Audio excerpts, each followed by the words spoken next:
Donc si vous avez des crédits vous-même, vendez-les au prix où vous voulez, c'est vous qui les produisez. Mais dès qu'il y a des intermédiaires, c'est l'enfer.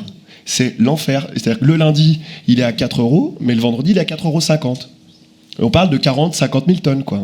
Donc là, ce qu'il faut faire aujourd'hui, c'est casser ça absolument, en demandant toute transparence. Donc nous, c'est ce qu'on fait évidemment chez Sweep. On est à 10% d'intermédiation, et l'idée, c'est que ça baisse.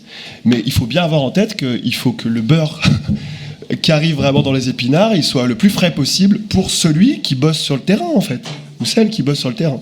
Et donc là, il faut être hyper vigilant quand même sur les intermédiaires. Et la question pour moi, c'est quel mécanisme, quelle place pour des mécanismes du type label bas carbone. Nous avons contribué à l'émergence d'un mécanisme de ce type. On croit à des mécanismes du type monitoring, reporting, vérification.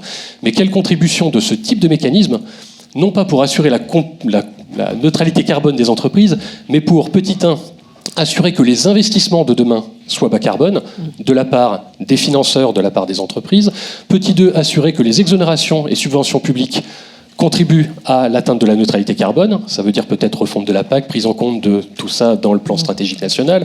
Je ne sais pas, je dis ça au hasard. Et petit 3, le gros éléphant dans la pièce, comment s'assurer que les 250 milliards d'euros liés aux revenus finalement des consommateurs basculent vers du bas carbone. Je veux dire, le bon côté de la médaille, c'est qu'en fait, à travers ces enjeux de séquestration de carbone, à travers l'agriculture et la forêt, on a un moyen d'impacter de façon massive sur les territoires, et notamment les territoires ruraux, non seulement dans le stockage de carbone, la biodiversité, d'autres sujets, mais dans les emplois, dans la création d'emplois, dans la pérennité des emplois. Et ça, c'est tout à fait important. Et donc ce sujet du travail, de l'importance de l'organisation opérationnelle pour mettre en œuvre ces projets-là, me semble tout à fait important. Et on manque aujourd'hui cruellement, dans le secteur de la restauration de l'automobile peut-être, mais aussi dans le secteur de l'agriculture et de la forêt, de personnes qualifiées et disponibles sur le terrain.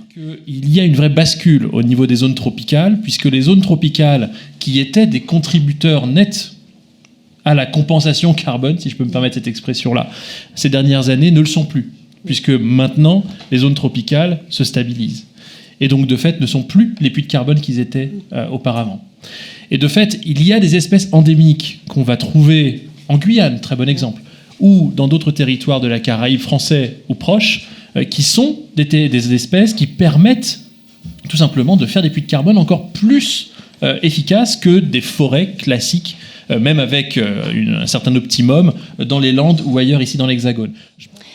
Et évidemment, quand on demande à un éleveur d'investir dans des arbres, alors qu'il a déjà des arbres sur son parcours, alors que ces animaux sont déjà en extérieur, et qu'on veut le faire changer, on lui demande d'investir dans plus de choses, il faut qu'on puisse l'aider à passer ce cap de cette transformation et de ce changement, et accepter ce changement en comprenant quel est le bénéfice-risque.